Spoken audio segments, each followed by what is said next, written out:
ప్రస్తుతం మనతో పాటు ప్రముఖ ఆధ్యాత్మికవేత్త వేదిక్ ఆస్ట్రాలజర్ గోనుగుంట్ల సురేష్ బాబు గారు ఉన్నారు. గురువుగారితో మాట్లాడేద్దాం. నమస్కారం గురుగారు. మణికంఠ గారు నమస్కారం అండి. ఏప్రిల్ నెల విశేషంగా మకర రాశి వాళ్ళకి ఏ విధంగా ఈ నెల కలిసి రాబోతుంది, ఎలాంటి అదృష్టం వరిస్తుంది అంటారు? అక్షయ తృతీయని ఏ విధంగా వినియోగించుకుంటే ఈ మాసం వీళ్ళకి బాగుంటుంది అంటారు? సో మీరు అడిగిన విధంగా ఏప్రిల్ మంత్ చాలా ముఖ్యమైన మంత్.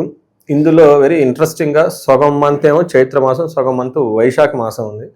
నాకు బాగా ఇష్టమైన పండుగ అది అక్షయ తృతీయ.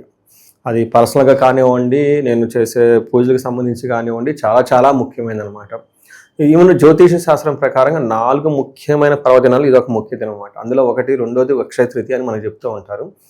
ఈ రోజున ప్రతి ఒక్కళ్ళు బంగారం కొనుక్కోమని నేను చెప్తా. ఒకవేళ బంగారం లేని వాళ్ళు అట్లాంటి పవిత్రమైన వస్తువులు చాలా ఉంటాయి. తేనె కొనుక్కోవచ్చు, పసుపు, కుంకుమ, ఉప్పు, ఇలాంటి లక్ష్మీదేవి ఉండే గవ్వలు ఇవన్నీ కొనుక్కొని చక్కగా ఇంట్లో పెట్టుకుంటే వాళ్ళకి ఎప్పుడు స్థిరంగా బాగుంటుంది. అంతేకాకుండా అప్స్ అండ్ డౌన్స్ ఉండదన్నమాట. రెండోది మనీ తీసుకొచ్చి ఇంట్లో అట్లీస్ట్ ఒక ఎర్రగొడ్డలో 3 ఒక్కలు కలిపేసి ఎర్రగొడ్డలో మూట కట్టి బీరువాలో పెట్టుకున్నా కానీ ఆ ధనం స్థిరంగా ఉంటుంది. ఇది కూడా ఒకటి పెట్టుకుంటుంది. ఇంకా ముఖ్యంగా ఉదక కుంభదానం అని చెప్పేసి మన శాస్త్రాలు వివరించడం జరిగింది. చాలా చాలా ఈజీ, సింపుల్ అండి. ఒక రాగి చెంబు తీసుకుని చక్కగా పసుపు కుంకుమ పెట్టి అందులో నీళ్లు పెట్టి నీళ్ళతో నింపి చక్కగా మంచి నీళ్ళతో ఒక సుగంధ ద్రవ్యం అంటే ఏమంటే మనకి ఆలుకులు కానీ లవంగా కానీ ఏదైనా ఒకటి వేసి, లేదంటే తీర్థపుడి అని దొరుకుతుంటుంది, అది తీసుకొచ్చి ఒక చిటికెడు అందులో వేసి ఆ చెంబు అంతే కనుక బ్రాహ్మణులకి, వేద పండితులకి, సత్పురుషులకి ఎవరికైనా కనుక దానం చేయగలిగితే దాన్ని ఉదక కుంభదానం అంటారు. అది ఉదకం నారాయణం అని చెప్పేసి ఎక్కడైతే అలాంటి కార్యక్రమం జరుగుతూ ఉంటుందో, నారాయణుడు ఎక్కడ ఉంటాడో లక్ష్మీదేవి అక్కడ ఉంటుంది కాబట్టి వాళ్ళ ఇల్లంతా లక్ష్మీప్రదమై ఉంటుంది అని చెప్పారు. Very easy, simple, powerful. Easy, simple and powerful technique అనమాట ఇది. నేను ఇలానే చెప్తూ ఉంటే ఒకళ్ళు నాకు అమెరికా నుంచి ఫోన్ చేసి చెప్పారు, మెసేజ్ పెట్టారు, మీరు చెప్పిన విధంగా చేశామండి.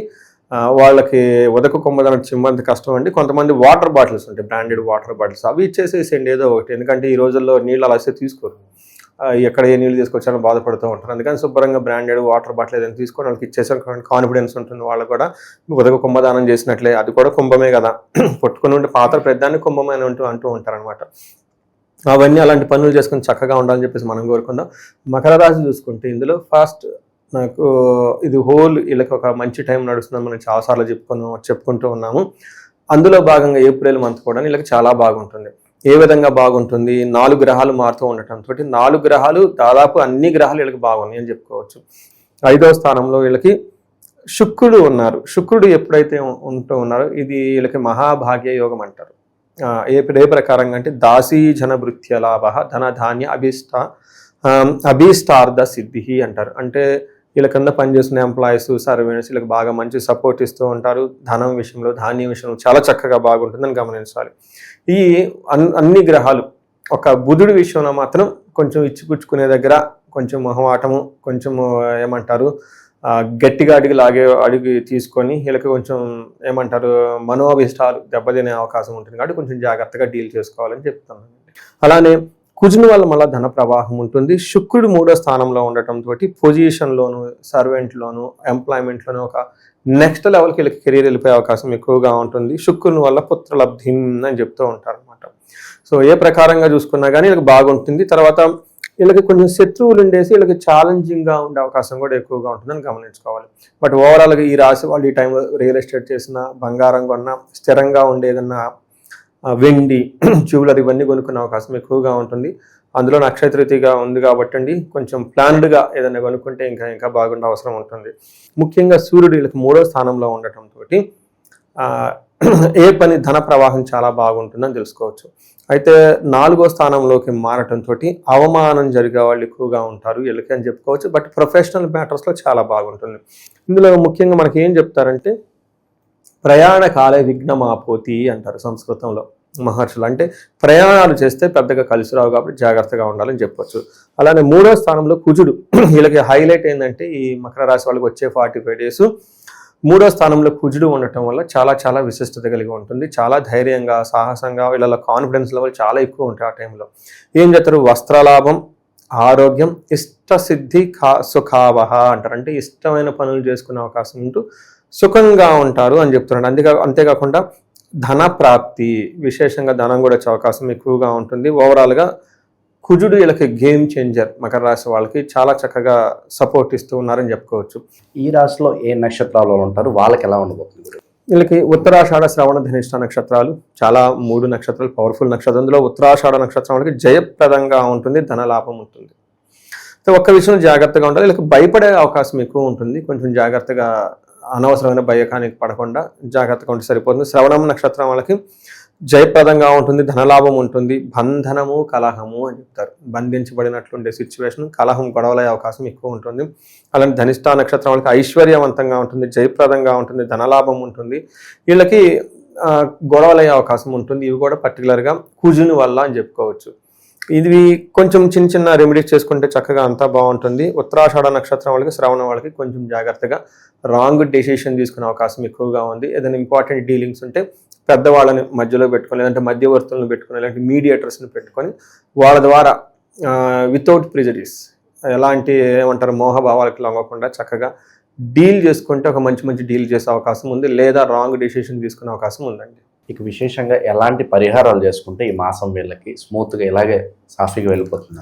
వీళ్ళకి విష్ణు గుడులు విజిట్ చేస్తే చాలా బాగుంటుంది. రామాలయం, శ్రీరామచంద్రుడు, లేదంటే వెంకటేశ్వర స్వామి, ఈ గుళ్ళు కనుక ఎక్కువగా విజిట్ చేస్తూ ఉంటే చాలా బాగుంటుంది. వీటితో పాటుగా వీళ్ళు జంట నాగులకి మనకి మానసాదేవి స్తోత్రం కానీ, లేదంటే సుబ్రహ్మణ్య స్వామి భుజంగ స్తోత్రం కానీ చదువుకుంటూ ఉంటే బాగుంటుంది. మనకి శివాలయాల్లో జంట నాగులు, లేదంటే నాగుల కట్ట అవన్నీ ఉంటాయి. అక్కడ వీళ్ళు కొంచెం టైం స్పెండ్ చేసి అభిషేకం చేయగలిగితే చాలా చాలా బాగుంటుంది.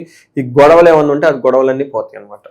సో వీళ్ళకి అన్ని విధాలుగా బాగుంది కాబట్టి ఇన్ కేసు ఎవరికైనా బాగలేదండి, మాకు ప్రాబ్లమాటిక్గా ఉంది అనుకుంటే ఒకసారి జాతక చక్రం చూసుకుంటే చాలా బాగుంటుంది.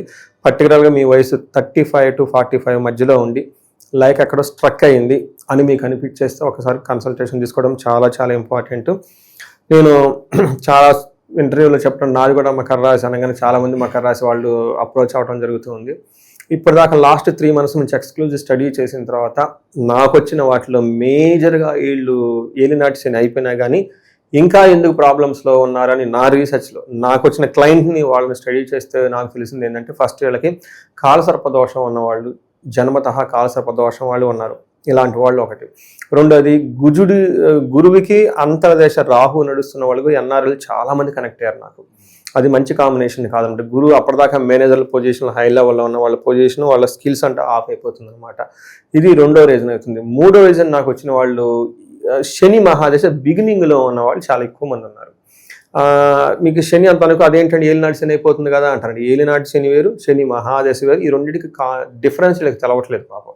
అందుకని 2 డిఫరెన్స్లు తెలుసుకొని ఏలినాటి శని అయిపోయినా శని మహాదశ నడవటంతో ఆ శని కూడా పూజలు చెప్పుకుంటే చాలా బాగుంటుంది. ఇవన్నీ ఎక్కువగా నాకు కనిపించిందండి. ఇంకా కొంతమందికి వచ్చేటప్పటికి శాపాలు ఎక్కువగా ఉంటాయి, పితృదోషము, శాపాలు. బేసికల్గా మేజర్గా ఈ 3-4 కారణాలతోటి అందరూ లైఫ్లో స్ట్రక్ అయిపోయాం. లేదంటే షష్టాష్టకాలు కలిసిన దశలు, అంతర్దశలు. ఈరోజు కూడా నేను ఇక్కడికి వచ్చే ముందు ఒకటి చూశాను. శనిలో